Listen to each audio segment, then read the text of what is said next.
dyan sa may likod. Yes po! Yes po, Mr. Pogi. Dinig na dinig. Loud and clear.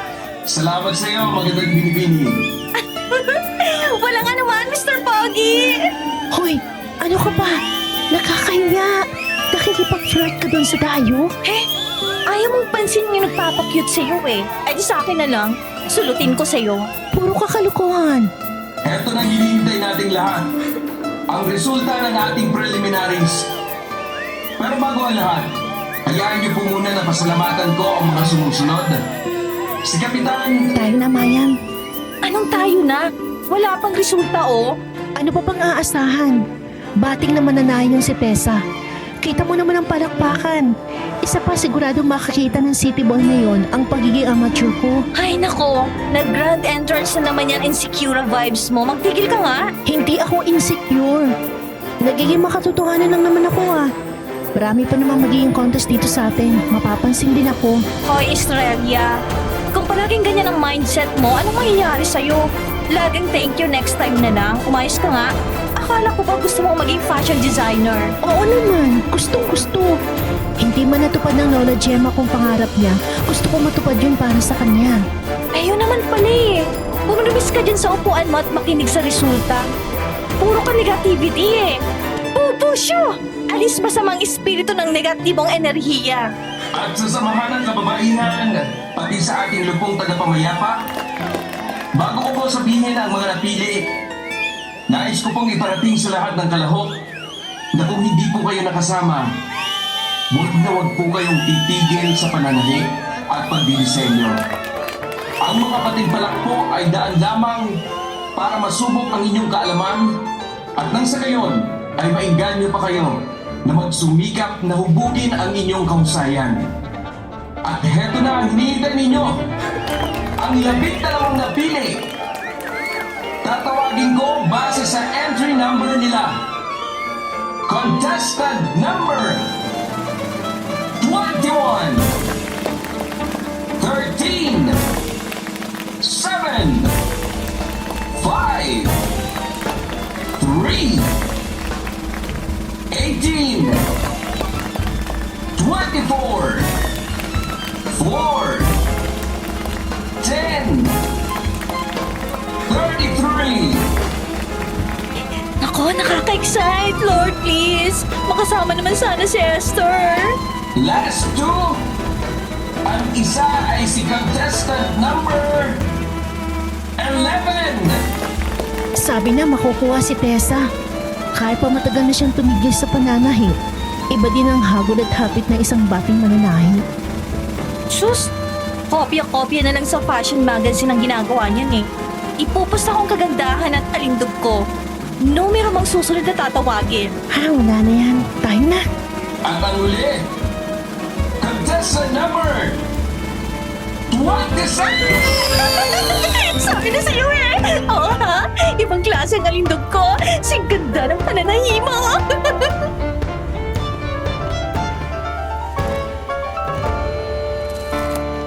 Ang pangyayaring yon ang siyang nagbigay daan sa ninang ko na maging isang kilalang modista at fashion designer, lalo na ng mga trahe de boda.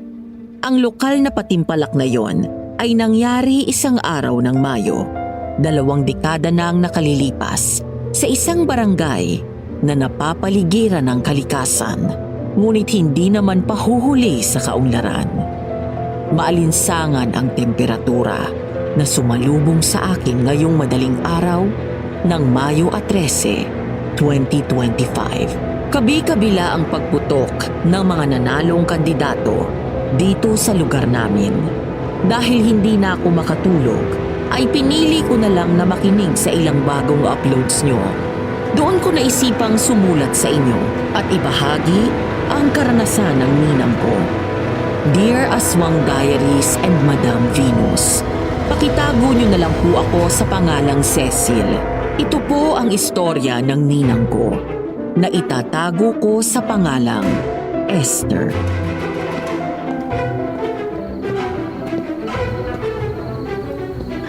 Ano? Uurong ka? Para kasi hindi ako makaisip ng disenyo na babagay sa tema ng contest. Ha? Seryoso ka dyan? Ang simple-simple nga eh, kahit ako gets ko. Ang sabi ni Pogi, ang kailangan daw ay trahe de boda na kumakatawan sa kung sino ka at kung anong balak mo. Sa hinaharap. Oo, alam ko. Nandun din ako, di ba? Oo, yun naman pala eh. Anong problema mo? Kung ako nga biglang nagka-imagine ng disenyo ng wedding gown na gusto ko, pagkarinig ko ng tema, hindi pa ako marunong manahin yan ah. E di ikaw na lang sumali. Tuturuan kitang manahi. Ay, kagi, ano ba? Para kang ewan. Esther, may sumusunod yata sa atin. Bilisan na lang natin maglakad.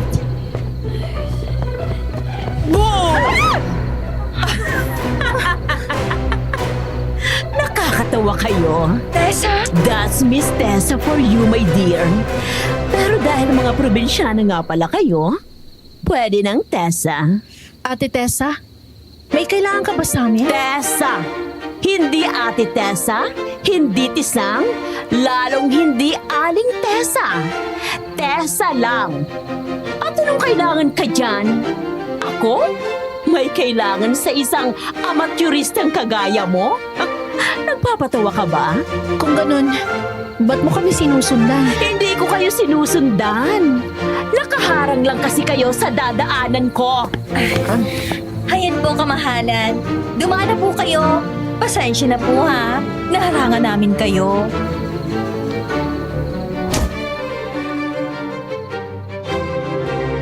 Bigla na lang ay hinawakan ni Tessa ang mukha ni Esther.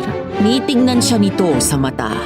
Animoy may hinahanap doon at tila ba nang uuwi. Ang sumunod na mga salita nito ay parang mga punyal na tumusok sa damdamin ni Esther.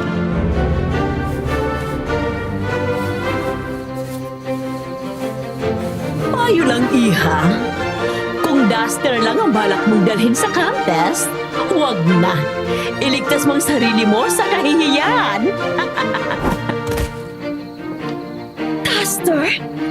Sila ulo ba yun? Hindi yung duster. Baby doll dress kasi yun. Ay, naku naman. Palibasa kasi matanda na walang alam sa disenyo. At ikaw naman, O ano ako? pag hindi ka malang sumagot, para kang timang na basta na lang nakinig sa salita ng hukluba na yun. Pumayag ka pang mahawakan yung mukha mo. Mamaya may balis ang babaeng yun eh. Hayaan mo na. Baka concerned lang siya. Concerned? Hello? Nandyan pa bang katinuan mo? Mas malinaw pa sa sikat ng araw na nilait ka. O anong gusto mong gawin ko ha? Makipagsabunutan? Mag-skandalohan kami dito sa daan? Nagagalit din ako. Pero hindi ang pakikipagpisikalan ng solusyon. Hayaan ko ng pananahin namin na magtunggali. Bah, mukhang palaban ka, friend ah. Ganyan nga. Patutunayan ko sa kanya na hindi duster ang damit, na si Lola ang naging inspirasyon ko. Tama. Pero kung paano ko yun gagawin, di ko pa alam. Paktay tayo dyan. Pero makakaisip din ako. Makikita mo. Gusto mo ng payo? Ayaw lang ina mo. Ay, Mr. Pogi, ikaw pala yan. Hello? Hello. Pasensya na ako nagulat ko kayo. At kung bigla na lang akong sumingit sa usapan ninyo, hindi ko napigilan ang sarili ko nang marinig ko na nahihirapan ka sa tema ng contest. Sir Carlo, Carlo na lang, tungkol sa pinoproblema mo, hayaan mo na bigyan kita ng payo. Hindi ito orihinal na galing sa akin pero galing sa mama ko. Bagay na naririnig ko na ipinapayo din niya sa iba. sige. Gawin mo kung ano sa pakiramdam mo ang pinaka-kumukonekta sa'yo. Kumukonekta sa akin? Sabi ng mama ko, ang pagiging designer ay isang uri ng sining. Kagaya ng mga pintor at mga gumagawa ng kanta. Ang isang fashion designer, sa puso din humuhugot. Ang pananahi nila ang kanilang obra. Ganun ba? Nakita ko ang tahi mo. At sana itong sasabihin ko ay wag namang ikalaki ng ulo mo pero magaling ka. May respeto ka sa tela. Hindi mo binabanat ang tela. Papangit ang lapat sa katawan ng nagsusuot kapag binanat ng gusto ang tela. Tama. Marami sa mga mananahi ngayon, binabanat ng gusto ang tela para makatipid, makakupit. Ang katapusan, pangit. Dahil naghihigitan yon kapag isinuot na. At hindi ka ganon. Kumbaga, may puso ka kapag nananahi. Huwag mo sanang kalimutan yon. Salamat. Galingan mo. Kung sakaling may tanong ka, maaari mo akong mahagip sa bahay ni na Kapitan. Doon ako pansamantalang nakikituloy.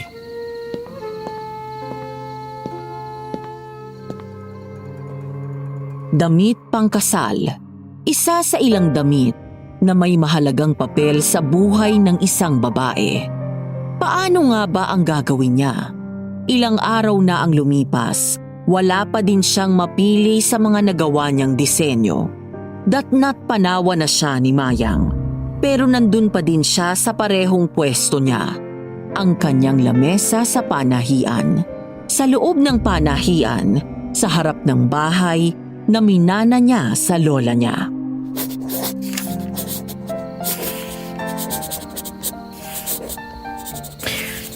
Hindi ito.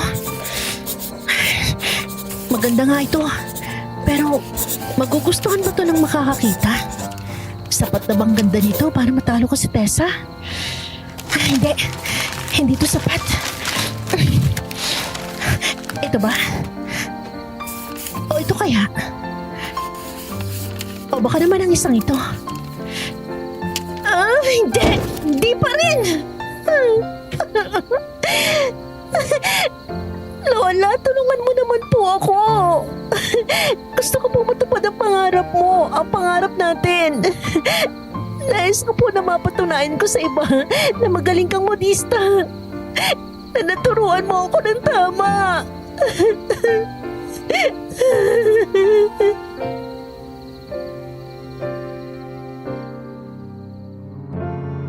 Napaiyak na lang si Esther at sumubsob sa kanyang lamesa.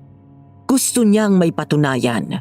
Gusto niyang maiangat ang pangalan ng kanyang lola na budista na unti-unting nawala ng kliyente dahil sa pagdating ng isang bagong modista mula sa lungsod. Oo, Madam Venus, yon ay walang iba kung hindi si Tessa. Dala ng pagod at ilang araw na pagpupuyat, nakatulog si Esther.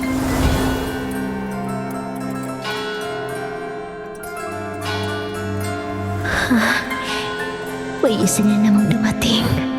Sino ka? Ako? Hindi ko alam. Pwede mo akong tawaging kaibigan. Isang kaibigang pwede kang tulungan. Ano namang maitutulong mo sa akin? Hindi mo ba napapansin ang trahe de boda ko? Ang ganda! Sinong may gawa nito? Maniniwala ka ba kung sasabihin kong ako? Ibang klase ang pagkakatahi nito. Ang ganda ng mga linya. Ang hakap. Parang isang panaginip na nabuo at dinala sa katotohanan. Pwede kitang turuan na gawin ito. Talaga? Gagawin mo yon? Pero bakit? Dahil narinig ko ang desperasyon mo. Ang pagtawag mo ng tulong. At ano namang kapalit nun? Bago ka magtanong ng kapalit, hanapin mo muna kaya ako. Ano? Paano? Hindi kita kilala. Kapag gusto, maraming paraan. Kapag ayaw, maraming dahilan. Hindi ako nagdadahilan. Kung ganun, Esther, hanapin mo ako. Nasa paligid lang ako. Nakamasid sa'yo. Hinihintay lang kita na makita mo ko. Pero saan? Malalaman mo. Hayaan mong ang desperasyon mo ang gumabay sa'yo. At habang ginagawa mo yon, isipin mo, ano ba ang kaya mong ibigay at gawin kapalit ng tulong na makukuha mo?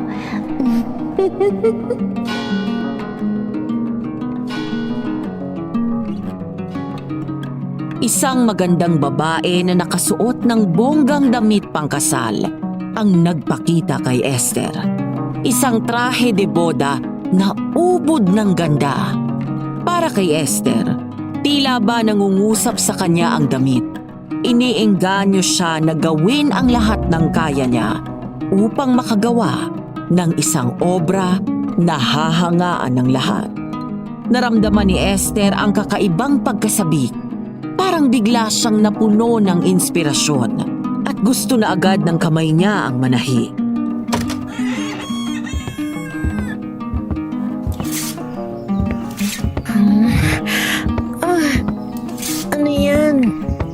liwanag naman. Hetong kaping barako. At sa tanong mo na ano yan, heto po.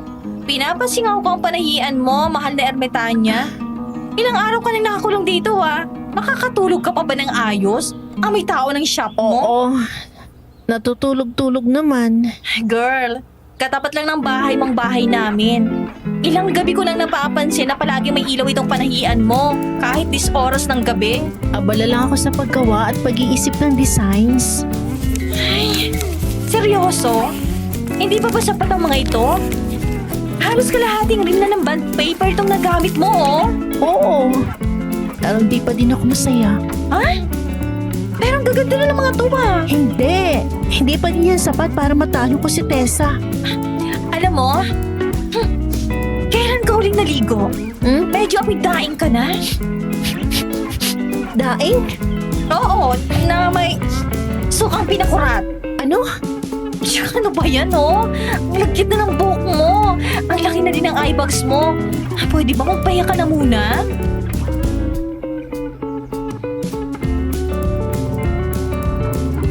Sinunod ni Esther ang payo ng kaibigan at umalis sa loob ng kanyang panahian. Natulog siya hanggang hapon. Magaan na ang pakiramdam niya. Problemado pa din siya sa disenyo na gagawin niya. Pero medyo lumilinaw na ang kanyang isipan. Hanggang sa...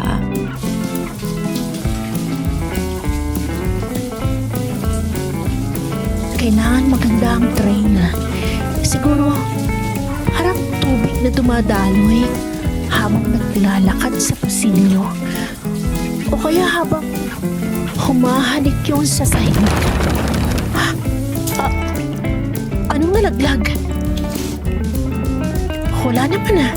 Hinihintay kita. Ano? May tao ba dyan? Mayang? Naiinip na ako. Bilisan mo. Teka lang!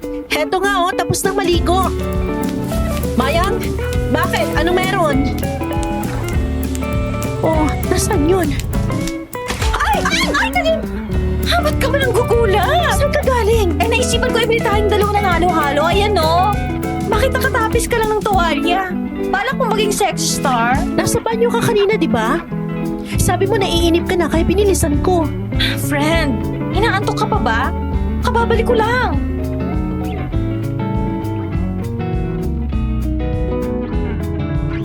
Inisip na lang ni Esther na isa yung guni-guni na baka gawa ng ilang araw na pagpupuyat.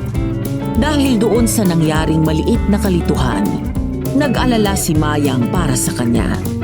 Kaya naman, nagdesisyon ito na doon muna makitulog sa kanya hanggang sa matapos ang contest.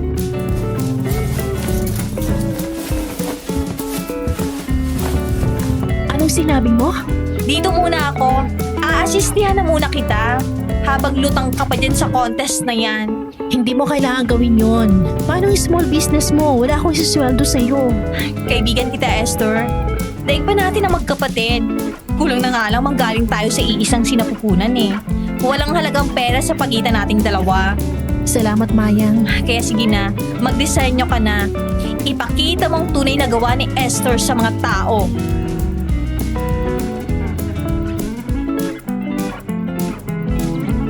Muling nagbabad si Esther sa panahian niya.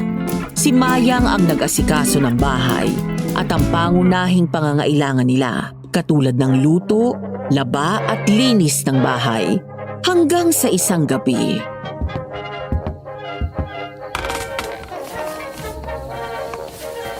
Ay naku, grabing kakulit mo. Sinabi na kanina pa na magpahinga ka. Inaabot pa rin tayo ng alas 10. Anong oras kitang tinawag dun sa lungga mo ha? Alas 5. Lumabas ka alas 8. Sorry na po. Tapos sasalubungin mo ako ng nahihilo ko? Kakulay mo yung bond paper na gamit mo oh. Natural mahihilo ka. 2 araw kang puyat tapos wala kang matinong kain. Oo, mali ako. Pasensya na. Hala? Parang galing sa shop ah. Oo nga. Naku po, ang tinatahi ko.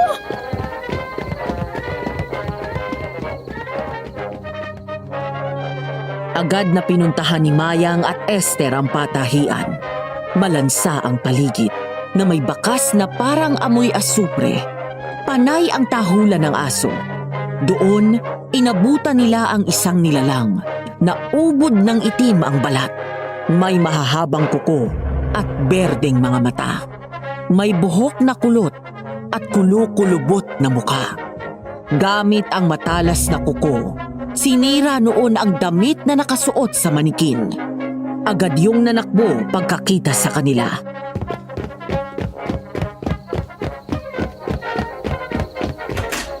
Diyos ko po!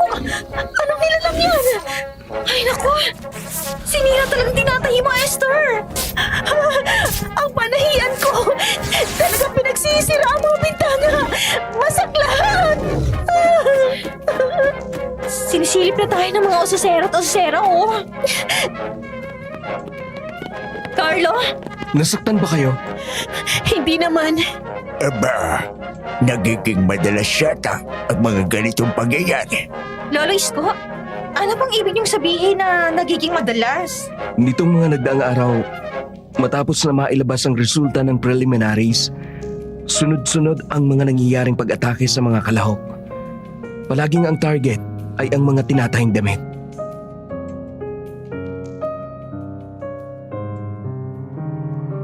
Nang mag-alisan na ang mga usisero at usisera, inayos na ni Mayang at Esther ang patahian. Tumulong din si Lolo Isko at Carlo na maglagay ng pansamantalang harang sa mga bintanang nabasagan ng salamin. Nauna nang nagpaalam si Lolo Isko at nagpaiwan naman si Carlo.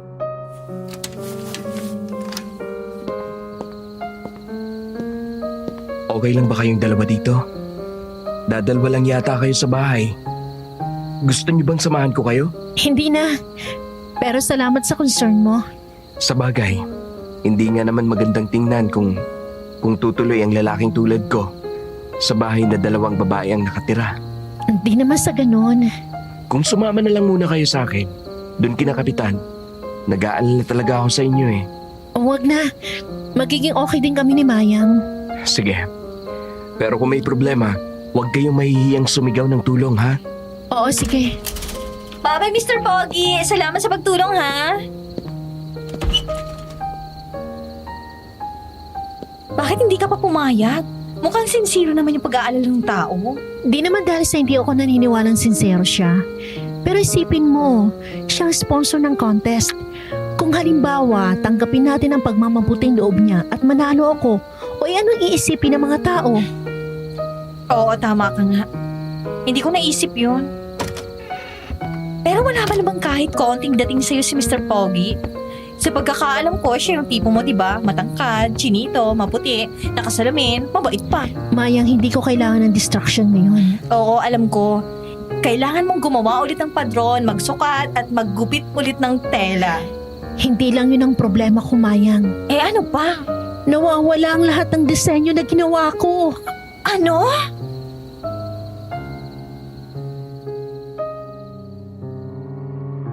Ilang araw pa ang lumipas, muling nagbukas ng patahian si Tessa. Ilan sa mga naging suki na ni Esther ay nagsilipat din sa kanya. Di umano'y mas maganda ang lapat ng mga tahi niya at may ilan na nagsabi na maganda ang kanyang mga tahi. Malas na lang niya. Nakilala ni Mayang ang mga tahi. Pawang mga disenyo ni Esther ang mga yun at hindi yun pinalampas ni Mayang.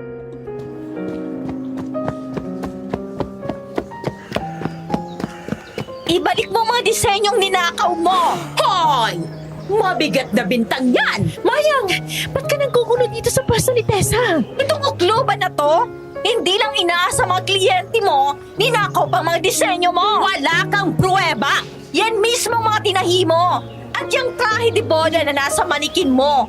Yan ang prueba ko! Magnanakaw ka! Apat! Naloloka ka na, no? Mga disenyo ko yan! Tingnan mo nga kung may pangalan niyang Esther na yan! Wala! Baka gusto mong ipabarangay kita! Nanggugulo ka dito at nambibintang ka pa! Kapal na mukha mo! Kung hindi pa namin alam, ikaw ang aswang na namamasok sa mga modista na kasali sa contest! Anong sinabi mo, ha? Esther! Bakit ka humarang? Mayang, tama na ha. Mamaya tayo mag-usap sa bahay. Tama yan! Dalhin mo yung lokarit mong kaibigan paalis dito! Tessa, Ano yon? Magsusorry ka para sa kaibigan mo? Sige lang. Pagkatapos, umalis ka na. ako magsusorry sa'yo? Hindi. Ano? Aalis kami ng kaibigan ko. Pero itong tandaan mo, tatalunin kita. Sa tamang lugar at sa tamang paraan. Talaga lang? Ipamumukha ko sa'yo na totoong may talento ang lola ko. At may talento ako. Ninakaw mo man ang mga disenyo ko, patutunayan ko sa'yo na madadaig kita. Tayo na, Mayang.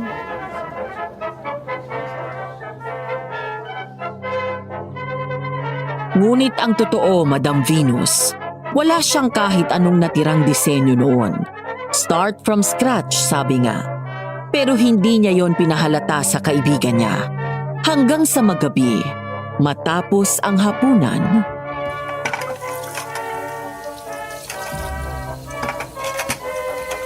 Hala? Bakit may yakap? May gusto kang ipaluto na ulam, miss. Gusto ko lang ipaalam sa'yo na nagpapasalamat ako sa pagtatanggol mo sa akin. Pero sa susunod, huwag kang basta susugod ng ganun. Akala niya uurungan ko siya? Alam mo ba, kutob ko siya din ng aswang na namasok ng patahian mo. Sa tingin ko hindi. Kasi ayon sa nalaman kong kay Kapitan, si Tessa daw ang unang pinasok. Sus! Paano kung nakaw mo ang drama ng babaeng yon? Nakaw me? Ninakawan ng sarili. Paano mo naman nasabi yan? Narinig siya ng lahat na humihingi ng tulong. May nakakita ba na nandun din yung aswang? Siguro. Basta, ako, naniniwala na siya yung aswang. Hoy, masama yan ang bibintang. Ika, baka mag-grave oral defamation ka niyan. Kapag ako tamang hinala na aswang yung uklubang Tessa na yan, tandaan mo, ako mismo magbubuluntaryong magtarak ng punyal sa aswang na yon. Siya nga pala, ano lang balak mo sa ilalaban mo para sa finals? Ang totoo niyan, mag-iisip pa lang ulit ako. Anong hehe ka dyan? Ang tapang-tapang mo kaninang magsalita, yun pala. Ay, naku, Estrella ka. Bakit kasi pinigilan mo pa ako kanina eh? Hayaan mo na, may magagawa din ako. Parang galing sa attic.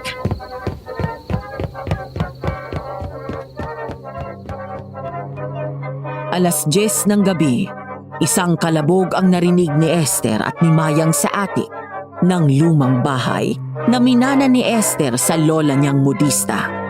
Kahit noong buhay pa ang matanda, mahigpit na ipinagbawal noon ang sinuman sa atik.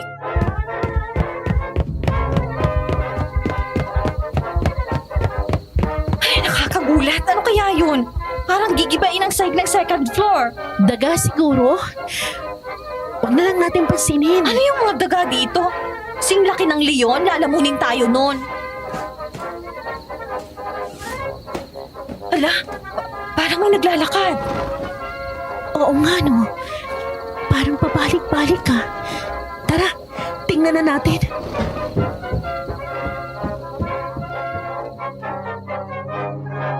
Dala ang pamalo, inakyat nila ang atik ng bahay. Nangangani-ngani nilang binuksan ang pinto.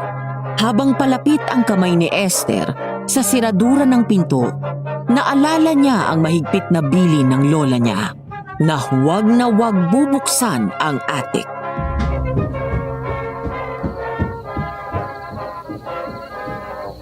Ano kaya kung huwag na lang? Bakit? May mahigpit kasi ang bili ni Lola. Huwag na huwag kong aakyatin ang lugar na ito. Ayun na naman ang kaluskos. Bahala na. Heto na. Ihanda mo yung pamalo mo. Ano to? Ewan ko.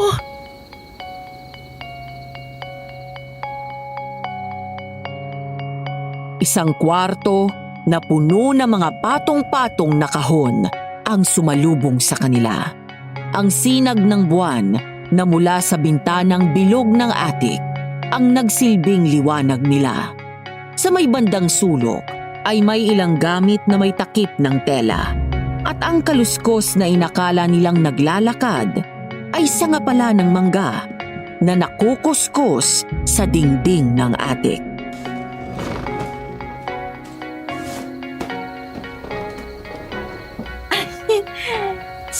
lang pala. Buti sa nga lang. Bukas, baka pakiusap tayo sa utility ng barangay. Ipaputol natin yung sanga para maiwasan na natin na mapraning. Mabuti pa nga. Uy! Tingnan mo oh! May mga fashion magazines dito. Oo nga. Mga gamit to ni Lola nung nagmumodista pa siya. Pwede ko tong paghugutan ng inspirasyon. Tingnan na rin kaya natin ang laman ng ibang kahon. Baka may mapakinabangan ka pa. Sa tingin ko naman, hindi yun mamasamain ng lola mo. Sige.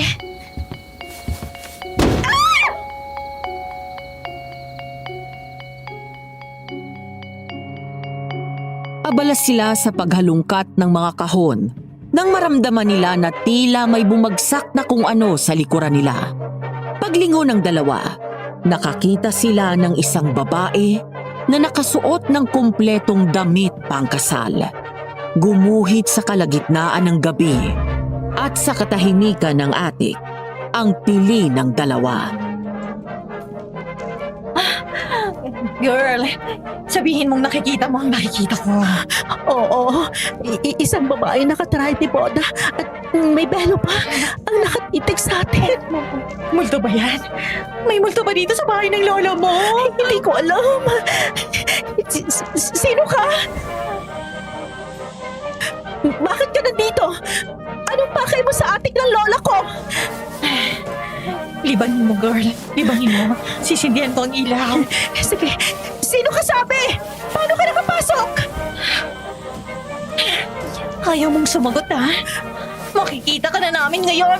Ha? Manikin?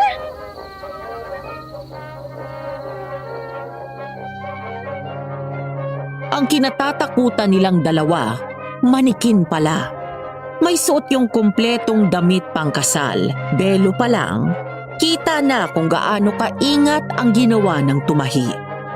Ang mismong damit pangkasal, ang ganda ng hakab sa katawan at ang bewang pababa noon ay kasing swabe ng tubig ang bagsak. Sa mata ni Esther, isa yung damit na ginawa ng may pagmamahal. Bigla niyang naalala ang babae sa panaginip niya.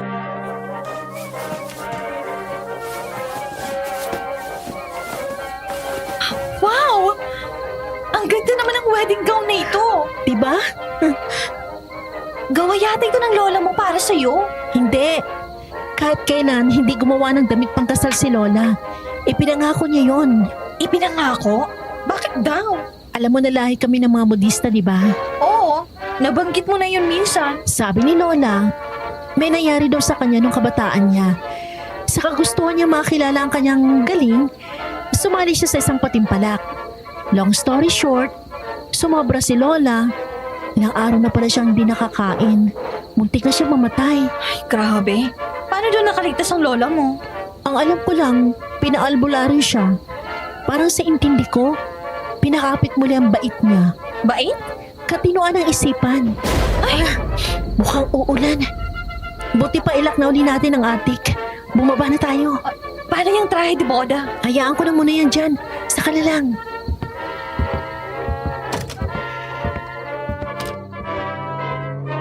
Muling naging abala si Esther sa paggawa ng bagong disenyo ng mga damit. Ngunit pagsapit ng Lunes, nagpaalam si Mayang na ilang araw muna siyang mawawala. Dahil magbabantay sa ospital sa bunsong kapatid niya na nakakonfine.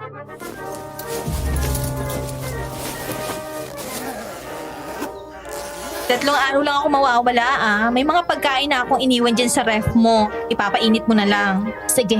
Huwag kang magpapalipas ng gutom Kahit marami kang ginagawa, kumain ka, okay? Sige na, alis na ako. Diyan ka na. Dapat na ako magtrabaho. Ilang linggo na lang ang natitira. Nasaan na pang susi ng patahian? Dito ko pala nailagay.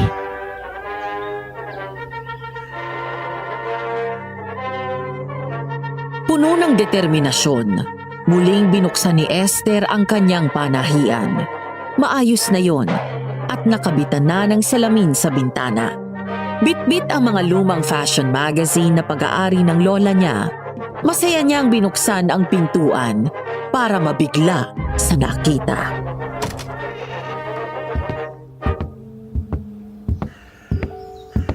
Anong ginagawa ng try de boda na ito dito? Dinala ba to ni Mayang dito? Nahanap mo na ako. Ha? May tao ba dito? Gamitin mo ang gown para sa mga disenyo mo. Hindi ka magsisisi. Gamitin? Ipakita mo sa akin ang kaya mo.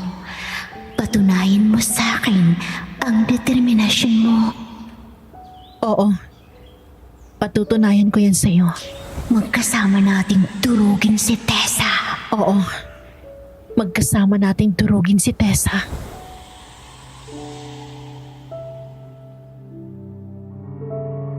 Araw-gabi, walang ibang ginawa si Esther kung hindi ang magtrabaho sa loob ng kanyang patahian.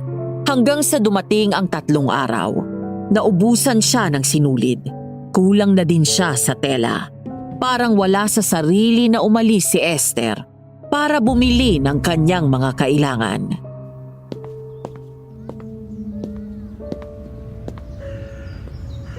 Kailangan ko magpatuloy. Hindi pa sapat ang mga gawa ko. Hindi ko matatalo si Tessa sa uri ng mga gawa ko. Kailangan mas maganda pa, mas bongga, mas detalyado. Esther? Bakit pang ingay? Bibili lang naman ako ng mga supplies ko para sa aking patahian. Esther!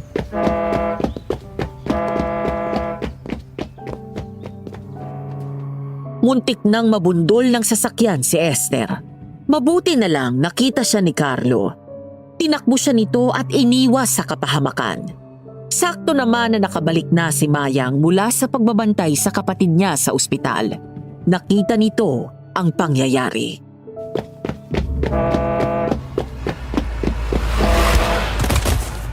Okay ka lang ba? Hindi ka ba nasaktan? Hindi naman. Bakit? Anong nangyari? Gaga ka? Mayang? Gaga kang talaga? Ano bang nangyayari sa'yo? Bakit tulala ka naglalakad sa kalsada, ha? Tulala ako? Oo! Bumibili ako ng palamig kay Aling Bebang. Nang makita kong palapit itong si Carlo sa'yo. Nakailang tawag na din siya sa'yo pero hindi mo pinapansin. Ganun ba? Ano na yung itsura mo, ha? Bakit para ka namang panda na nalugi sa sugal? Iniwan lang kita saglit, naging ganyan ka na naman? Ay, naku talaga.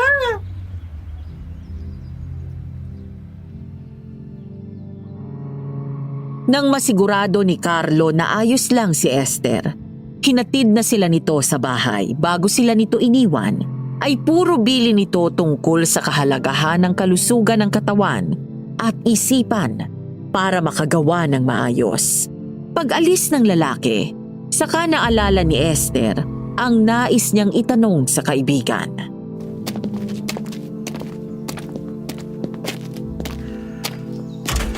Ayos ka na ba talaga? Walang masakit sa'yo? Oo, ayos lang ako. Esther, natutuwa ako na seryoso ka sa craft mo. Pero wag mo din kalimutan ang kahalagahan ng pangangalaga sa katawan mo. Oo, tatandaan ko. Mahalaga ang kumain sa tamang oras. Maging ang pagtulog ng sapat. Kapag hindi, magiging lutang ka talaga. Papasukin ng hangin yung ulo mo. Maraming salamat sa paalala. Mag-iingat ka, ha? Gusto kong makita ang disenyo ng mga kalahok sa contest. Pero mas mahalaga sa akin ang kaligtasan ninyo. Grabe. Para siyang si Superman ang takbuhin ka niya. Talaga bang tulala ako? Ay nako, Diyos mio iha. Opo, sobra. Para kayong nasa zombie films. Hindi ko alam. Siya nga pala. Ay! Ibinaba mo na yung wedding gown na ubod ng ganda? Ha? Hindi mo pa yun binaba sa patahian? Hindi!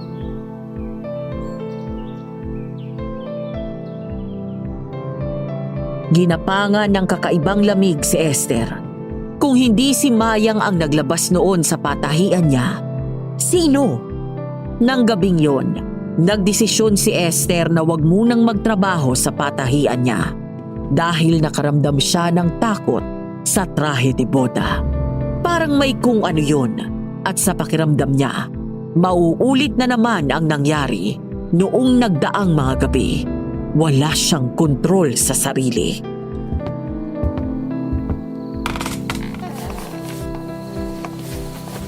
Tama sila. Kailangan ko din ng pahinga. Kung gusto ko matalo si Tessa, kailangan may sapat akong pahinga. Kailangan ko ng malinaw na isipan. Makatulog na. Mayang! Mayang! Nasaan ka? Mayang! Mayang! Aray ko! Bakit ka nananakbo? Narinig kitang tumili. Ano ba nangyari? Nakakita ako ng ipis. Akala ko kung ano na nangyari sa'yo. Sorry. Alam mo naman kung gaano ko inaayaw ang mga insektong yun eh. Okay lang. Ang mahalaga walang masamang nangyari sa'yo. Tara na, matulog na tayo. Maaga pang umpisa ko bukas.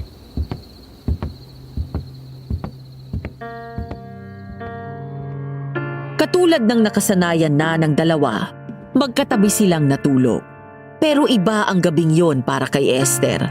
Ang hindi niya pagsipot sa patahian ng gabing yon ay naging dahilan upang magalit ang isang kaibigan na gustong tumulong sa kanya.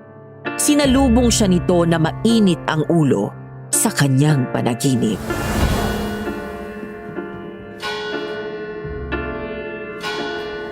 Akala ko ba seryoso ka? Kadarating lang ng kaibigan ko. O ngayon, siya ba ang gagawa ng mga disenyo mo? Ipapanalo ka ba ng kaibigan mo sa patimpalak kung ititigil mo ang paggawa mo dahil lang sa dumating siya? Ano? Ano ba sinasabi mo? Ako lang ang makakatulong mo. Hindi sila. Hindi yung lalaking aali-aligid sa'yo. Ako lang. Paano mo nalaman ang tungkol kay Carlo? Carlo palang pangalan niya. Gusto mo siya, no? Hindi. Walang ganon. Sinungaling. Hipokrita. Iba ang tibok ng puso mo kapag nakikita mo siya.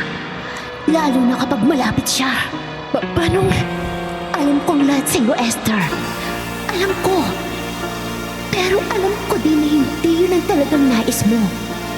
Hindi yun? Hindi yun. Kung hindi yun, ano? Gusto mong makilala ka.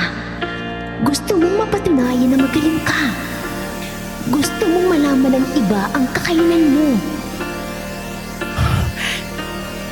Oo. Yun nga ang gusto ko. Tama. Gusto ko yun. Kaya anong dapat mong gawin? Huwag magpaabala sa kahit na kanino. At sa kahit ano. Tama. Walang puwang ng pagkikipagkaibigan. At walang puwang ng pag-ibig. Tatrayturin ka lang ng mga yun. Hindi si Mayang. Iba si Mayang. Aray! Nasasaktan ako. Mas masakit pa dito sa hawak ko. Ang tuloy-tuloy ng mga tao na itinatangi mo at pinagkakatiwalaan mo. Aray!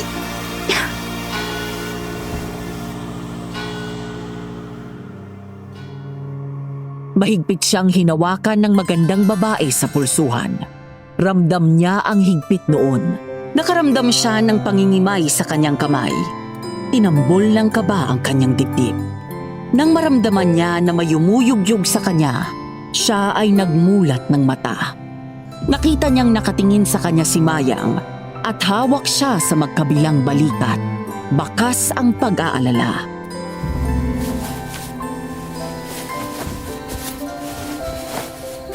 Esther!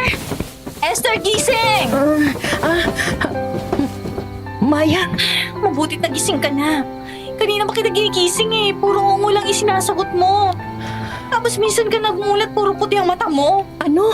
Ano ba nangyayari sa'yo? May problema ka ba? Wala naman. Nakapanaginip lang ako ng masama. Sa tingin ko, hindi lang yun panaginip. Anong ibig mo sabihin? Kung panaginip lang talaga yun, bakit may pasaka sa pulsuhan mo?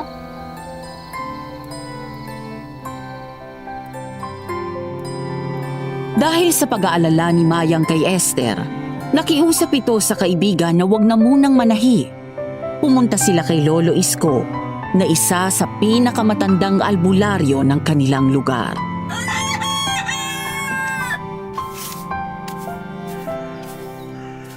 Lumabas ang mga pasang ito. Habang nananaginip si Esther, Opo. Bigla na lang may lumitaw na parang bakas ng kamay sa may pulsuhan niya. Esther, puno ka daw ng alinlangan. Po? Wala pa po akong sinasabi. Ibinulong nito ang mga kaibigan ko sa akin. Ganun po ba? Oo, Esther. Hindi kita matutulungan. Pero bakit po? Totoong nananakit ang pwersa na lumapit sa iyo. Pero tanggapin mo ba ito o hindi? Ikaw din ang nagpapasok sa kanya. Ang kawalan mo ng tiwala sa sarili ang may kasalanan. Paano naman po yun? Basta ganito na lang po, masasaktan po si Esther. Hindi kita matutulungan hanggat hindi mo natutulungan ang sarili mo. Dahil sa sitwasyon mo ngayon, ano bang dadanasin mo ay may tuturing na ginusto mo. Sa ganung anggulo, wala pang ginagawang masama ang puwersang yon sa'yo. Esther, Pero ito lang ang may papayo ko sa'yo, Iya. Opo. Ang sagot sa problema mo ay nasa sayo na.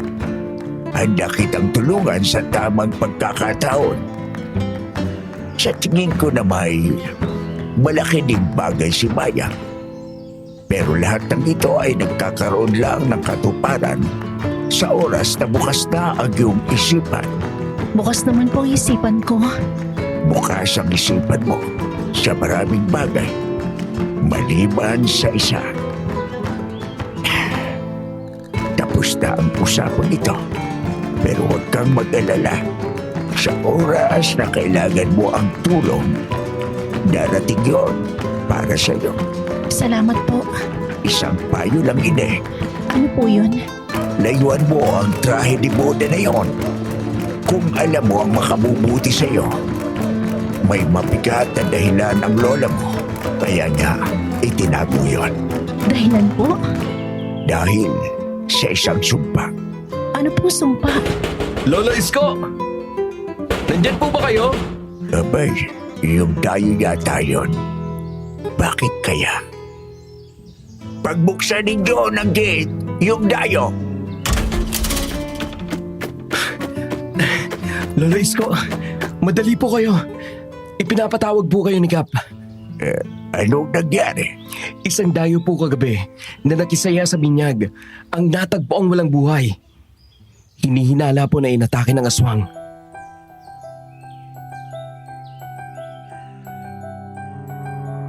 Hindi na idinitalye pa ni Lolo Isko ang istorya sa likod ng trahe de boda, gawa ng pagtawag ng kapitan ng barangay. Nagsabi lang ito kay Esther na bumalik sa araw ng Biyernes. Paglabas ni Mayang at Esther sa gate ni Lolo Isko, nabigla sila sa sumalubong sa kanila.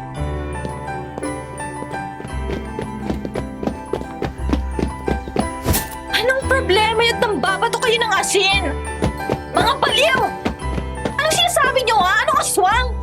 Bumalik nga kayo rito! Ipapalunok ko ang mga asin na ibinato niyo! Ay! Ano ito? May aswang na budista? Totoo ba, Esther? Bulong-bulungan ka na! Ano? Pabindisyonan mo na din ang bahay mo! May ilan ang nagsasabi na nakakita sila ng babaeng nakadamit pang kasal kapag hating gabi sa may bintana ng patahian mo. Gawa-gawa mo lang yan! Oh, talaga ba? Bakit hindi ninyo tanungin yung matanda na si Isko? Para malaman nyo. Balita na din ang pagkaaswang mo, Esther! He! Mga gunggong! Para kayong mga baka na puro oo nga! Anong naging aswang tong si Esther? Kayo nang nakasaksi kung paano kumain ng babaeng ito ng tinustang bawang. Malay ba namin kung anong klase ng aswang niyang kaibigan mo? May mga klase ng aswang na kayang tumagal sa asin, bawang at iba pang pangontra. Ay, kaya ka pala nawala ng kliyente. Ito talaga. Social naman. Kasi wala naman siyang pinto. Wala naman papatay sa kanya. Tayo na, Mayang. Papatol ka dyan, lalo may pag-uusapan ng tao. Ano to? Kalamansi? Gago! Esther, okay ka lang ba? Naku, malakas nga ano. tingnan nyo. Inas na at sinabuyan na ng kalamansi, hindi pa din tinablan. Mga hayop! Ipapapulis ko kayo! Kung ako sa'yo, probinsyanong dakma, uurong na ako. Habang ito pa lang ang nangyayari sa'yo.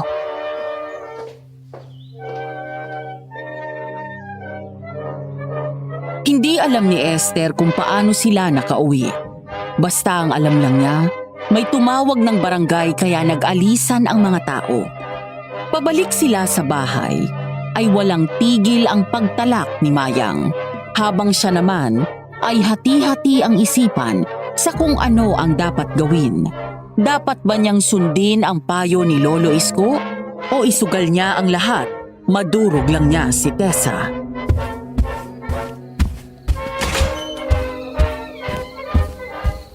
Tama ako.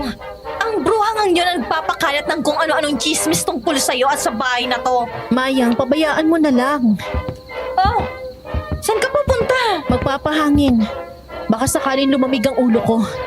Dahil kung makakarinig pa ako ng tungkol kay Tessa, baka hindi maging panggupit ang gunding ko kundi panaksak. Esther, Sorry, hindi ako galit. Pero tong lahat ng to, nanakawan ako ng disenyo, pinasok ako ng impacto sa shop, nawalan ako ng kliyente, nakaakuha pa ako ng sinumpang dabi, tapos ngayon aswang daw ako.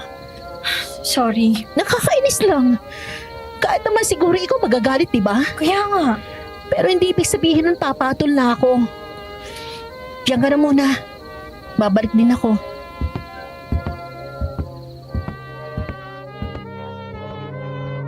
Lumabas mag-isa si Esther para magpahangin. Walang direksyon basta mailabas lang niya ang inis niya. Dahil baka kung hindi, makapatay na siya ng tao. Natagpuan niya ang sarili na nasa may maliit na park sa barangay nila.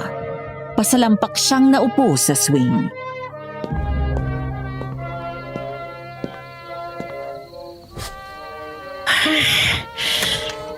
Hayaan mo na lang, Mayang. Hayaan. Kung ako lang masusunod, sinabunuto na kitang impactang Tessa ka! Ha? Aso ba yun? Aswang! Saan ako pupunta? Nag-iisa ako! Kailangan makalayaw ako! Hindi! Aabutan ako! Aabutan na niya ako! Dala ng takot ay kung saan na lang napaliko si Esther habang tumatakbo palayo sa aswang. Ngunit nahagip siya ng mahabang kuko nito at napilas ang bandang likuran ng damit niya. Dahil sa puwersa, hindi napigilan ni Esther ang masubsob sa lapag. Umakma ang aswang na kakainin niya si Esther, pero nanlaban si Esther. Sinaksak niya ang aswang ng lapis. Lapis na nakapa niya sa bulsa niya. Papatay mo ako! Pero hindi nang walang laban! Matatandaan mo ako bilang biktima mong sinaksak ka! Kung ganon, dalawa tayong nakapanakit ng aswang. Hetong sa'yo, kampo ng dilim! Tayo! Halika na! Takbo! Okay, dito, pwede na. Salamat. Naghahanap ka ba talaga ng disgrasya? Ha? Ano kasi? Alam mo na may balitang aswang nakakalat-kalat? May namatay na dayo. At ilang mananahin na din ang nabiktima. Pinasok ang patahian mo. Alam ko. Alam mo pala, bakit ka lumabas na mag-isa? Paano kung napahama ka? Lamang tiyan ka na lang nung aswang. Napaka-irresponsable ng ginawa mo. Akala mo ba gusto ko yon, ha? Na gusto ko na ipahamak ang sarili ko? Ako ang hinabol ng aswang. Ba't papakiramdam ko ako pa may kasalanan? Di mo na lang sana ako iniligtas. Yan, ganyan. Anong tinatawa-tawa mo dyan? Akala mo nakakatawa ang lahat ng to, ha? Hindi. Seryoso ako. Seryoso ako na nag-aalala para sa'yo. Pero Pero, Natutuwa ako na marunong ka ding maglabas ng galit mo. Masama ang kinikimkim ang lahat. At isuot mo muna ito. Aanin kong coat mo, may damit ako. Oo, pero pahak sa likod. Kita ang... Salamat. Isusuot ko muna to. Ibabalik ko sa'yo kapag nalaban ko na. Oo, sige.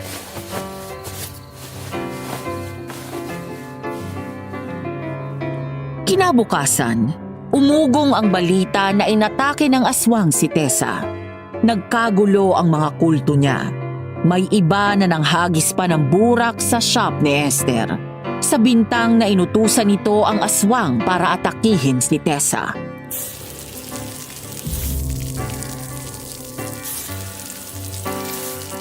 Ang baho! Mga siraulong mga yon. Bala ng masyado. Paano ka pa makakapanahin yan? 2 linggo na lang. Makakaisip din ako ng paraan. Ang dapat sa mga aliporis ni Tessa pagmultahin mga buwisit. Nabanggit mo si Tessa. Kumusta na siya? Ayun, may bendang kaliwang kamay. Lumubog daw ang pangil ng aswang. Tapos may napakalaking pasa sa bandang kanan ng mukha. Sinampiga daw siya ng aswang sa mukha. Talaga ba? Yun ang sabi niya. At pinaniwalaan siya ng mga tao? Oo, best actress eh. At ikaw, balita ko na aswang ka daw kagabi. Huwag mo na akong sermonan. Hindi. Himala. Sabi ni Carlo, nasermonan ka na niya. Ay, hindi na kita sa sermonan. Masaya ako naligtas ka.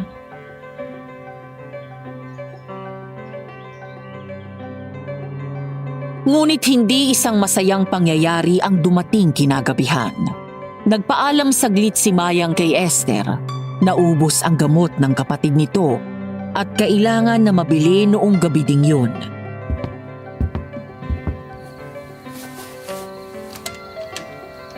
Saglit lang naman ako. Samahan na kaya kita. Hindi na. Sa mataong lugar naman ako dadaan. At saka nagdala ako ng mga pangontra. May asin ako dito, bawang at kalamansi. Ibang lakas ng aswang na yun ah. Kahit pakanda ang isang tao, sa tingin ko, mapaparilis sa dahil sa takot kapag talaga nakaharap mo na. Yun ang naramdaman ko eh. Huwag kang mag-alala. Mag-iingat ako, pangako. Sabi mo yan ah. Oo naman. Kapag may nangyari sa'yo, tandaan mo. Makikita mo ako kung paano ako magalit. Hey, relax ka lang, okay? Nakakatakot ka kapag galit ka. Alam mo ba yun? Ako lang ang dapat nagagalit. O sige, alis ka na. Doon ako sa salas mananahi. Ingat ka, Mayang.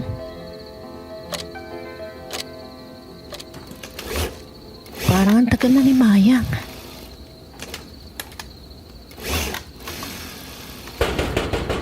Esther? Esther, nandyan ka ba? Carlo? Bakit? Esther, huwag ka mabibigla ha. Kumalma ka lang. Anong meron? May problema ba? Si Mayang, nasa ospital. Muntik na namin siyang mabundol ng service. Bakit daw? Anong nangyari sa kanya? Hinala ni Lolo Isko. Inatake ng aswang. Diyos ko po, Mayang!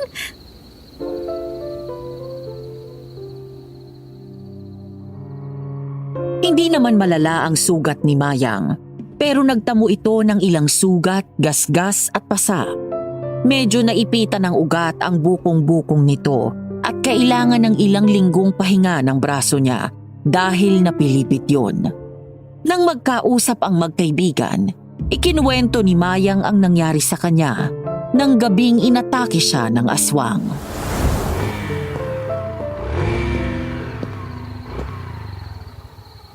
Salamat. Saka na lang. Sana talaga manalo si Esther sa contest. Magaling naman talaga siya. Ha? Baka naman hangin lang. Ganon ha. Sige, lumapit ka lang. May dala akong asin dito. Aabuhin kita. Aray ko! Hindi! Ayoko! Hindi ako mamamatay sa ganitong paraan! Hindi mo nung binti ko! Hayop ka! Eto na sa'yo! Tulong! Tulungan niyo ako! Pahawan niyo na po! Tulong!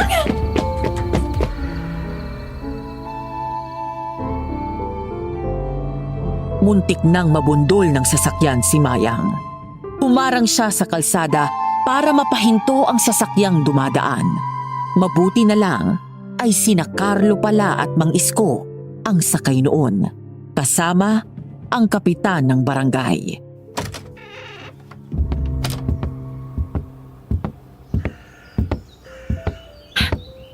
Uy, dinalaw niya ako. Ang aga mo Hindi pa nasinag ang araw ko.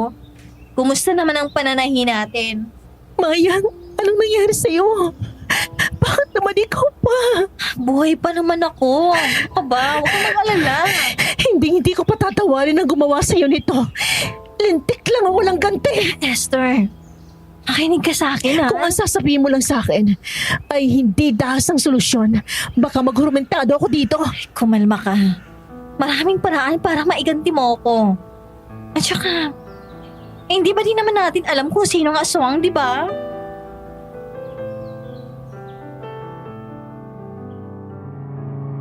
Pero alam na ni Esther kung sino. O mas tamang sabihin na malakas ang kutob niya kung sino. Pagkagaling ni Esther kina Mayang, hindi muna siya umuwi. May dinaanan siyang isang lugar na kahit kailan ay hindi niya pinangarap puntahan.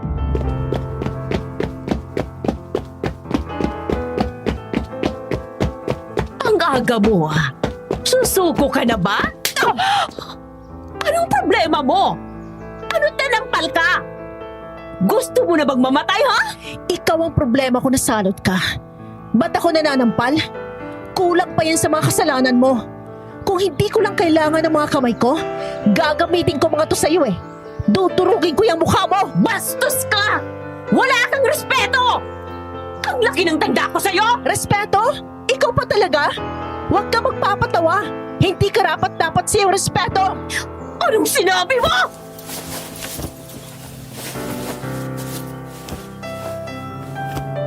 Sinugod ng sabunot ni Tessa si Esther. Ngunit bago pa niya nahawakan ang buhok ng dalaga, inunahan na siya nito ng pangungwelyo at isinalya sa bakal na gate.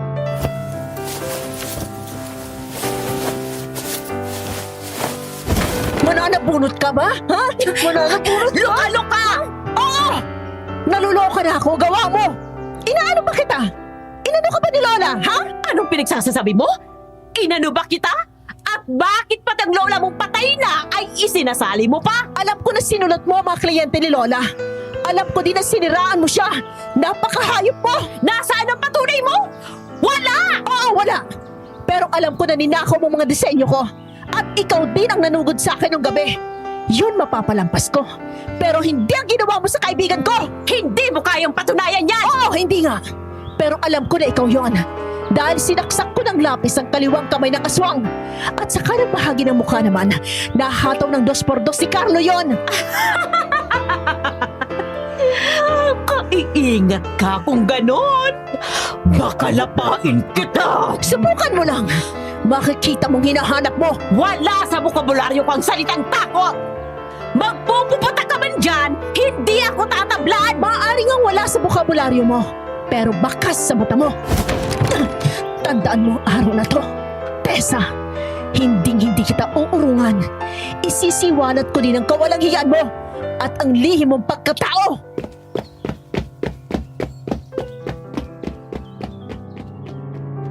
Walang lingong likod na iniwan ni Esther si Tessa.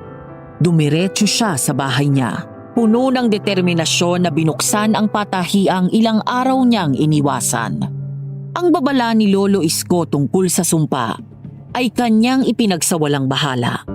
Hindi na mahalaga kung may sumpa ng kung ano ang trahe de boda na itinago ng kanyang lola.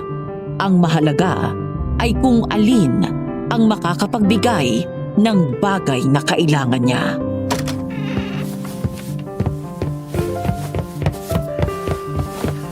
Nandito na ako. Alam ko nandito ka. Magpakita ka. Mag-usap tayo. Tulungan mo ako. Nasaan ka? Nasaan ka? Handa na akong tanggapin ang tulong mo. Sige, tutulungan kita. sa isang kondisyon. Ano? Akin ka lang. Huwag mo akong tatrayturin. Huwag kang sisira. Kung hindi ay magbabayad ka naman.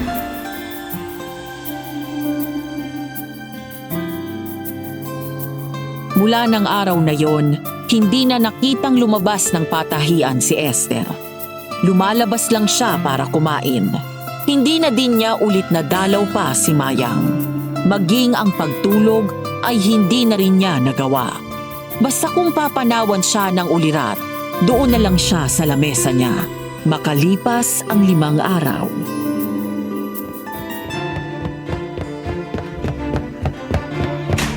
Esther, tayo na sa labas. Ayoko, may tinatapos ako. Tara, labas tayo para mahanginan ka at maarawan ka. Pasuyo na, sara mo ulit ang mga bintana ko, nakakasilaw eh. Mahirap manahi. Esther, tara. Sumama ka sa akin. Iwanan mo na muna ako, saka mo na ako kulitin. Hindi. Gusto ko ngayon na. Ano ba? Bata ka bang maliit? Ba't ang kulit mo ha? Ayoko nga sabi eh. Ang lintik na trahe ni Bodan kung may kasalanan eh. Tigilan mo yan! Hindi! Itatapon ko ng lintik na to para tumino ka! Hindi mo gagawin yan, huwag! Tigilan mo na sabi!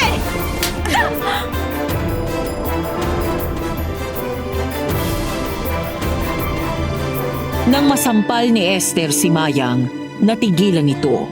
Nagkatitigan ang magkaibigan, isang hindi makapaniwala na sinampal siya ng kaibigan dahil lang sa trahe de boda, at isang hindi makapaniwala na magagawa niyang manakit.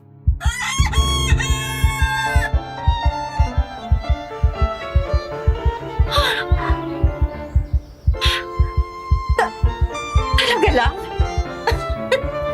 Sinampal mo ako dahil sa damit lang? Sorry. Ikaw ang may kasalanan. Hindi mo dapat pinakialaman ang gamit ko. Ano? Naririnig mo bang sarili mo, ha?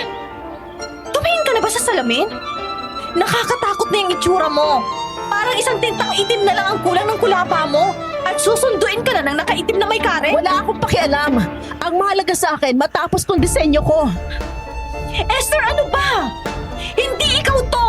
Ito ang magbibigay ng halaga sa akin bilang modista. Kapag nanalo ako, hahangaan ako. Babalik sa akin ang mga kliyente ko. Hindi na nila ako iiwan. Wala na makakaiwan sa akin. Ano bang sinasabi mo, ha? Magaling ka na noon pa. Hindi mo kailangan ng pagkapanalo sa patimpalak para kilalanin. Hindi! Tangi ang kontas sa pag-asa ko. Kung hindi mo yan maintindihan, umalis ka na! Lalabas lang ako ng patahian na ito kung maisasama na kita. Alis sabi! Ha! Hindi! Naku po! Ang damit na tinatahi ko! Kita mo na ang ginawa mo! Ha?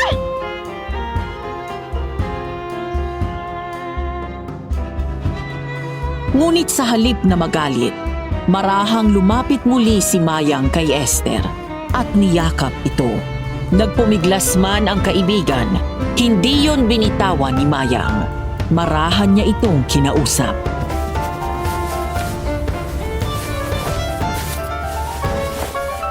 Ano ba? Bitiwan mo ako! Mananahi ako! Esther, ano ka ba? Makinig ka nga sa akin. Hindi ikaw to. Oo, ang ganda ng tinatahi mo sa ngayon. Aminado ko. Kapantay ng mga nakikita ko sa Maynila. Pero alam mo, hindi ako makaramdam ng saya sa nakikita ko. Anong sinasabi mo? Masdan mo ang gawa mo. Nangungusap pa ba sa'yo?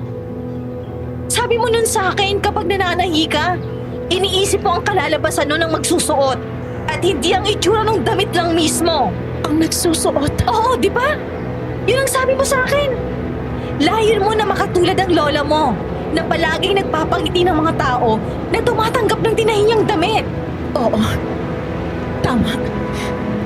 Si Lola na nagpapasaya ng tao dahil may puso ang bawat damit na ginagawa niya, hindi sa disenyo, ngunit sa lapat dun sa magsusuot. Bakit ko nga ba nalimutan yun? Pero hindi siya papayag. Nangako ako. Ano? Anong nangako? Kanino? Ah, anong nangyayari? Lumabas lumabas ka na. Nagagalit ang multo ng gown. Ano? Sumama ka na sa akin. Delikado ka dito. Hindi maaari. Hindi niya ako papayagan. Hindi, basta tumakbo ka lang. Hawak si Esther sa kamay. Tumakbo si Mayang palabas. Ngunit biglang parang may kung anong puwersa ang pumigil sa kanila. Pabalandra na humagis pabalik ng patahian si Esther. Esther! Ay, Diyos ko! Bakit ano nangyayari? Bakit puro pa sa mga braso mo? Hindi siya papayag. Hanggat hindi ko tapos ang trahe ni Boda. Ito ang sumpa ko bilang Budistang walang kakayanan. Hindi yan totoo! Magaling ka, Esther! Hindi mo kailangan ng sinumpang damit na yan! Hindi ako makagagawa ng ganyang kalidad ng damit kung hindi ko tatanggapin ang tulong ng multo ng trahe ni Boda. Tek na ikaw eh! Ikaw na trahe ni Boda ka? Mula nang nakita ka namin sa attic na yon, alam kong gusto mong makuha ang desperadong kaibigan ko. Pero hindi ako papayag. Hetong sa'yo! Huwag payag! Anong ginawa mo? Wala ka pala eh. Akala mo talaga makakakuha ka ulit ang biktima, ha? Sorry ka na lang! Ano yung nilagay mo doon sa trahe ni Boda? Istampita lang. Bigay ni Lolo Isko. Po, nagagalit ang multo ng gown. Kaya dapat lumabas na tayo.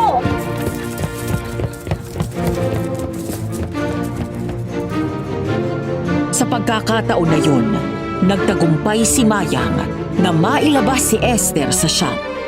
Dali-dali nitong isinara ang pintuan at pinanatili si Esther sa may bakuran lang ng bahay nito.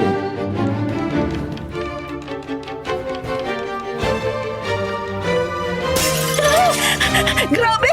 Sobrang galit niya! Nagpapasok talaga siya ng gusto! Bahala siya doon. Ang mahalaga, nailigtas lang ito. Mayang! Mayang, bakit? Anong nangyari sa'yo? Mayang! Anong nangyari? Carlo! Ano ginagawa mo dito? Pasensya na kung bigla akong pumasok. Nagja-jogging ako at napadaan ako dito sa harap ng bahay mo. Nang marinig kitang isinisigaw ang pangalan ni Mayang. Kasalanan ko eh. Kung nakinig lang sana ako, hindi mapapahamak si Mayang. Ang mabuti pa, dalhin natin si Mayang kay Lolo Isko para malaman natin ang dapat gawin. Para mapatingnan na rin yung mga pasamo sa braso. Sa ospital na lang kaya. Hindi ko maire-recommenda na muna ang ospital. Sa tagal ng inilagi ko dito sa inyo, natutunan ko ang una ay sa espiritual. Pangalawa ay sa sensya.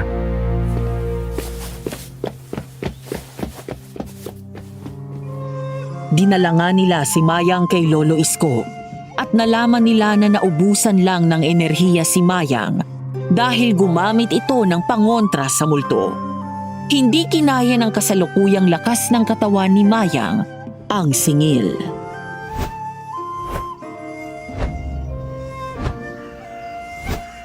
Wala namang reaksyon ang palaspas.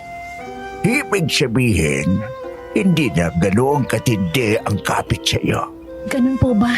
Pero ang mga pasangyan, naku po, nakakatakot na tunay. Bakit po? Marka yan ang pakikipagkasundo sa Diablo. Po? Hindi ba't binalaan na kita? Ang biling ko sa iyo, layuan mo ang trahe ni Boda na itinagong kay tagal ng lola mo. Hindi ka nakinig. Sorry po. Swerte ka. Sobra ang katapatan at malasakit sa iyo ng kaibigan mo. Siyang tunay po. Ano ang desisyon mo, Esther? Ayoko na pong maulit ang nangyari kanina. Ayoko na din pong matagpuan ang sarili ko na sinasaktan ng kaibigan ko. Dahil ang desperada ako. Lolo Isko, gamutin niyo na po ang damit na yon. Kapag ginabot ko ang damit na yon, hindi ka na makakahingi ng tulong sa multo nun. Kung ang hihingin kapalit naman po ay ang buong pagkatao ko, sa puntong nakakasakit na po ako, hindi ko na kailangan ng tulong. Magsisikap na lang ako gamit ang sarili kong kakayanan. Ganon ba? Isa pa, Lolo Isko, nalaman ko na ang kalaban ko hindi ibang tao, kung hindi ang sarili ko insekuridad. Ang kawalan ko ng bilib sa akin sarili. Yun! Yan lang ang hinihintay ko. Matutulungan na kita. Po? Noong kabataan namin, Nang matagpuan ng lola mo ang trahe ni Muna na yon sa isang garahe sale, ilang beses ko siyang idilapit ng tulong sa tatay ko na nag-aalbularyo din noon. Ipinagamot na din po ni Lola ang damit nun? Oo, pero laging palya. Dahil kagaya mo, kahit anong galing ng lola mo, may alinlangan pa din siya sa kanyang kakayanan. Bagay na dinidikita noong sumpa ng damit pangkasal na yon. Ano po bang meron sa damit na yon? At nagkaroon ng sumpa?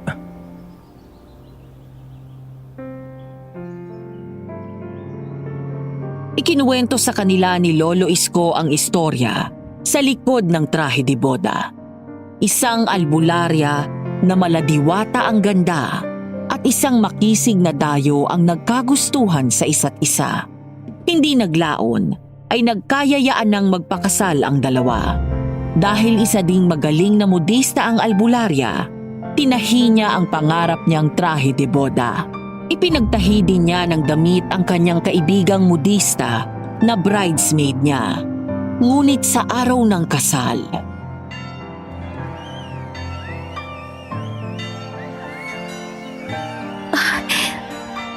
Heto ng kapatid niyang bunso. Ano ito? Para sa akin. Iba talaga siya. Ikakasal na lang kami. May sulat pa. Salamat sa pag-aabot ha. Sa oras na binabasa mo ang sulat na ito, nakaalis na ako. Patawarin mo ako sa aking karupukan. Ngunit, Hindi ito totoo! Magbalik ka! Huwag mo akong iwan! Sumumpa ka! Sumumpa ka! Sabi mo ako lang! Sabi mo hindi mo ako iiwan! Sabi mo ako lang! Bakit ang kaibigan ko pa? Mga walang hiya! Taksil! Ahas! Hindi ito nangyari.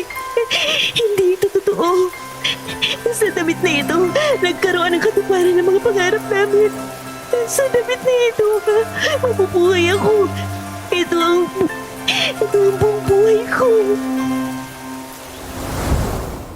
Tinapos niya na ang lahat sa pagtatali ng kanyang sarili sa tali ng kampana ng patay.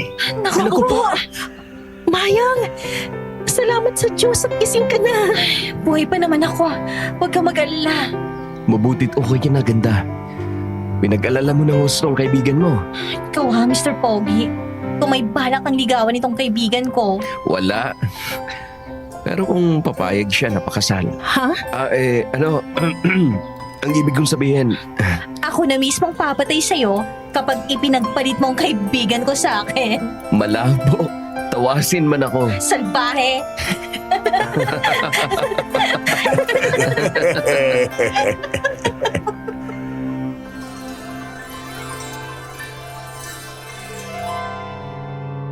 gabi na nang makabalik sila sa bahay ni Esther kasama si Lolo Isko. Si Carlo naman ay napawalay sa kanila. May ilang kalahok sa contest ang may kailangan ng payo niya. Pagdating nila sa bahay, ay agad na inihanda ni Lolo Isko ang mga gamit sa panggagamot. Ngunit,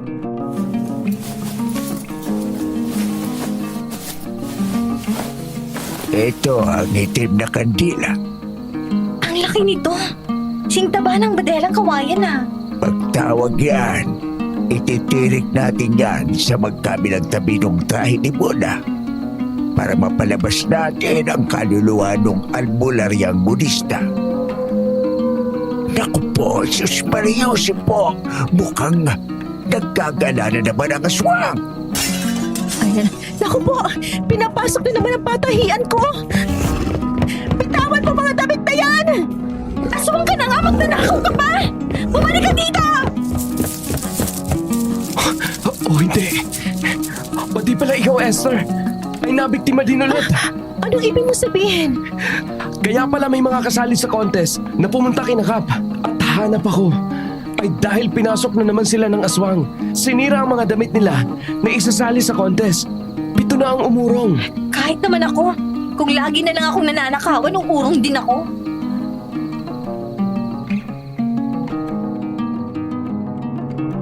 Nang makaalis si Carlo, sinimulan na ni Mayang at Esther ang muling pag-aayos ng patahian.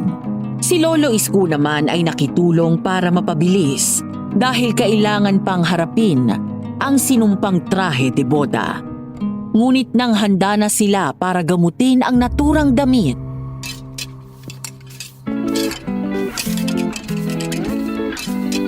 Naku po! O hindi! Malaking problema to!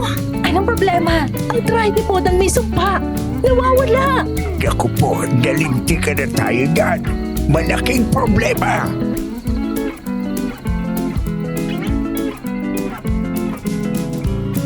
isang linggo pa ang lumipas.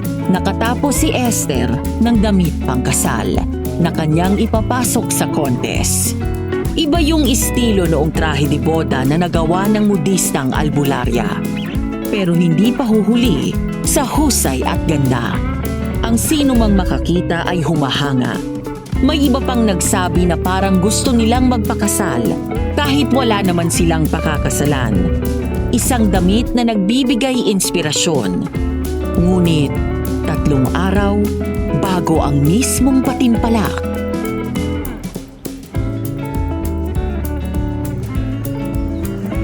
Anong meron? Bakit parang may bago na naman pinagkaguluhan ng mga tao? Naku, saan ka ba galing ha? Ang aga mo namang nawala.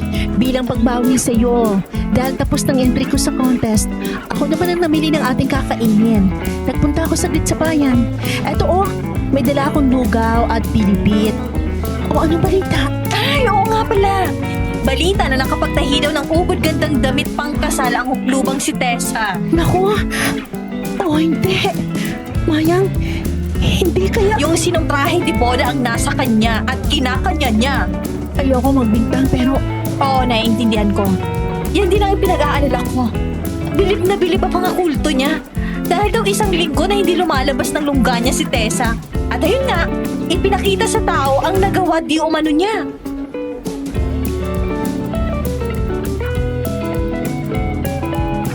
Upang makasigurado ang dalawa, dumaan sila sa kanto kung saan nandun ang shop ni Tessa. Nanlumo sila sa nakita. Ang sinumpang trahe de boda nga ang ipinagyayabang ni Tessa.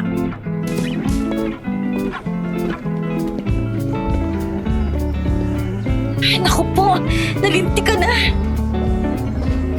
Paano ba yan? Sureball ng panalo ko. Hindi ka pa ba uurong? Para naman makaiwas ka sa kahihiyan. Tessa!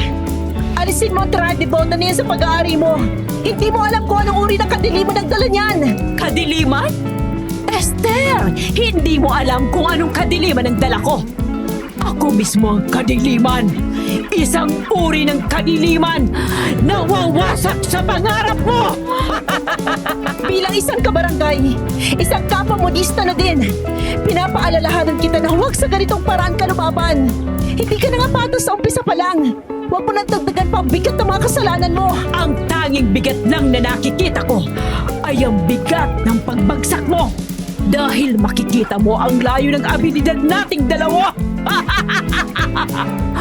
Umiyak ka na lang. Hindi mo alam ang pinapasok mo, Tessa. Kapag hindi ka nag-ingat, mawawala ang lahat sa'yo. Ang tanging mawawala dito ay ikaw at ang malamlamong ginang bilang modista. Hayaan mo, aabutan kita ng panyo sa araw ng contest para naman may panambot sa mapapait mong luha. Diyan na kayo!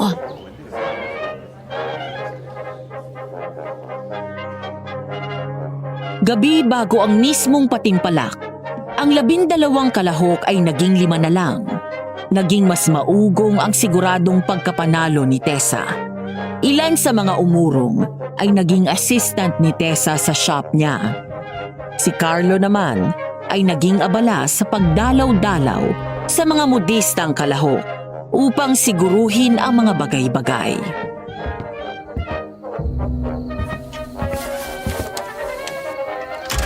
Sigurado kaya naligtas ang gawa mo? Baka mamaya tirahin na naman to ng aswang. Sa tingin ko, hindi na niya pag-iinteresan ang gawa ko.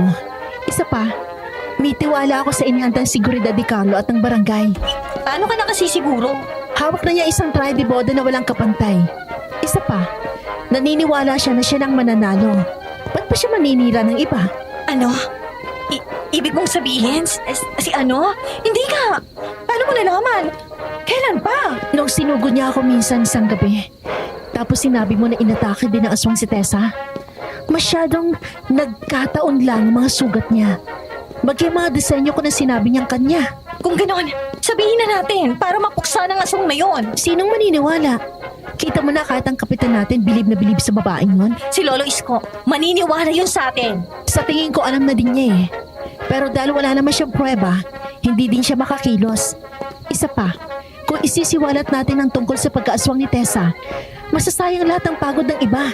Ay, gigil na gigil ako sa babaeng yon. Ang sarap ng buhay. Hayaan mo na.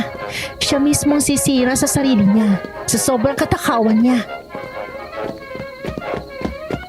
Carlo? Kayong dalawa. Sabihin niyo nang duwag ako. Pero nakikita niyo pang dalawang nakikita ko. Diyos ko po!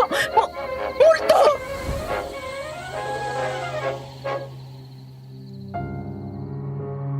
Mula sa salamin sa harapan ng shop ni Tessa, isang babaeng maganda, ngunit halatang hindi na parte ng mga nabubuhay ang tumagos.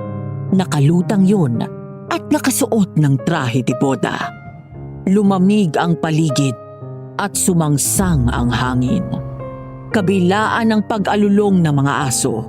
Nang gumawi sa kanila ng tingin ang babae, ngumiti yun na parang nakakaloko at tumawa.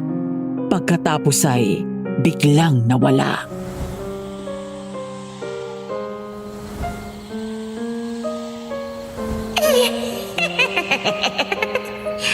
Malapit na. Malapit na. Nananaginip ba ako? Kung gano'n, nananaginip din kami? Multo yun, di ba? Siyang multo ng sinumpang trahe de boda. Yung nanakaw sa patayaan mo? Oo, yun nga. Kailangan ma-disqualify si Tessa. Mag-file ka ng formal written complaint. Kami na bahalang umaksyon. Makikiusap sana ako sa'yo na huwag mong gawin yan. Isa yung pagsira sa napagkasunduan sa contest. Isang pandaraya. Gusto mong hayaan ko na lang? Hindi sa ganoon. Pero sa dami ng sumusuporta kay Tessa, magugulo ng hustong pinaghirapan nyo. Kawawa din ang ibang naghirap para makapagpasok ng entry nila, hindi ba? Paano kaya? Sa mismong contest na lang namin siya i-disqualify. Hindi ba parang sobrang panghihiya naman yon? Oo, pero dapat ding matutunan ng babaeng yon ang consequences ng pandaraya at hindi mapagpatawad ang fashion industry sa mga huwad at mandaraya na katulad niya.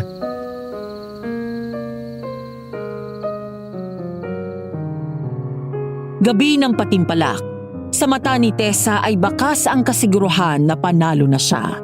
Si Esther naman ay hindi na katulad ng dati na lagi na lang nakatungo. May tiwala na siya sa kanyang sarili. Ngunit sa araw na sana ay puno ng kasiyahan, naging puno ng takot nang biglang magwala si Tessa sa stage at nakita ng lahat kung anong uri ng pagkatao ang meron siya.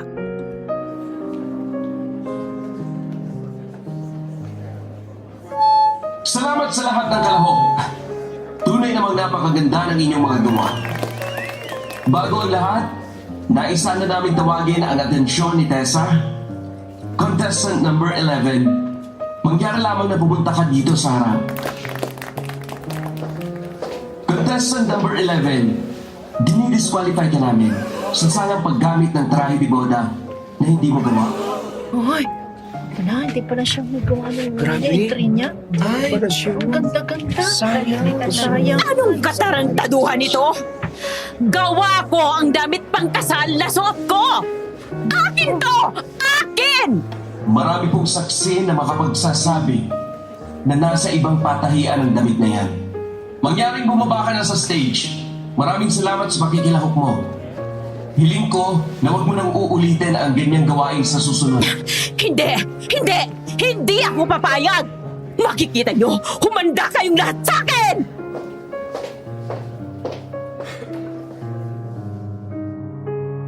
Katulad ng inaasahan, nagkagulo sa contest.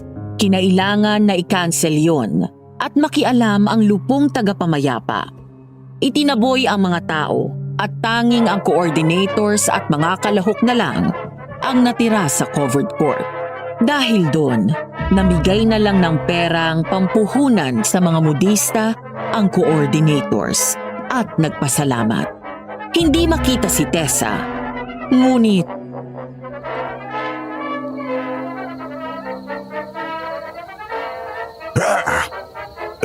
Ang gulo-gulo. Gusto ko lang namang makakita ng mga bagong estilo ng pananahi. Naunsyabi pa. Pasensya na kayo. Hindi namin napagandaan ang panggugulo ng mga taga-suporta noong madaya ng si Tessa. Ayos lang. Ang mahalaga, hindi siya nang-nano. Oo, tama. Buti na lang. Pero, nasa na kaya siya? Ano yun?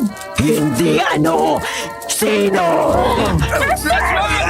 Aswang! Takbo, bayang! Eh, talaga namang hindi ka pa nananahimik na aswang ka. agad na naglabas ng asin si Lolo Isko at isinabo yon sa aswang na si Tessa. Dahil sa sakit, ay agad yung humiwalay kay Esther at nagtago sa talahiban. Akala ko, katapusan ko na. Maging alito kayo. Hindi ko napuruhan ang lintik. Aswang si Tessa? Totoo ang aswang? Sa mga pelikula lang ang mga yan. Hindi sila totoo, di ba? Mayos na, Carlo, ha? Hindi itong oras para masiraan ka na bait. Totoong lahat ng ito. Nakakita ka nga ng multo eh. Ba't hindi mo matanggap ang aswang? Oo, tama ka. Pero, nakakahiya mang aminin. Natatakot ako. Sino bang hindi matatakot? Tanga lang hindi. Pero kailangan ka namin. Okay lang matakot, huwag ka lang mabaliw. Eh, tika. Nasaan na?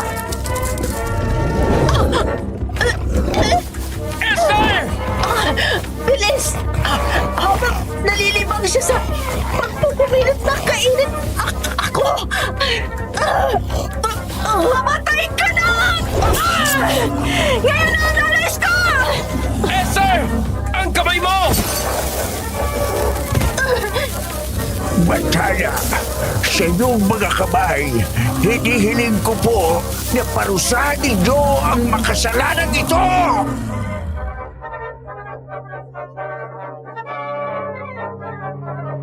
Tinaraka ni Mayang ng punyal ang batok ng aswang na nakakubabaw kay Esther. Hinigit naman ni Carlos si Esther palayo mula sa aswang, habang si Lolo Isko naman ang nagsaboy ng gaas at naghagis ng may sinding posporo upang tuluyan ng magliyab ang aswang na si Tessa, kasama ang sinumpang trahe de boda na suot niya. Pagdating ng umaga, abo na lang si Tessa at ang sinumpang damit ng makita.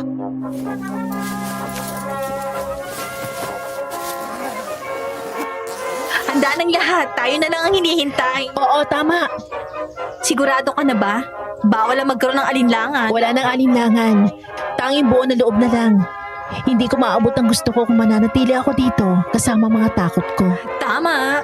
Pero ikaw, sigurado ka ba na sasama ka sa akin? Alam mo na hindi madali ang magiging buhay ko dun sa Maynila. Ako pa ba? Isa pa, kailangan mo ng bantay, kaagapay, at pagpapaalala sa'yo na huwag kang magpakamatay. Tayo na? Oo, tayo na. Lola, alis na po ako. Tutuparin ko mga pangarap natin.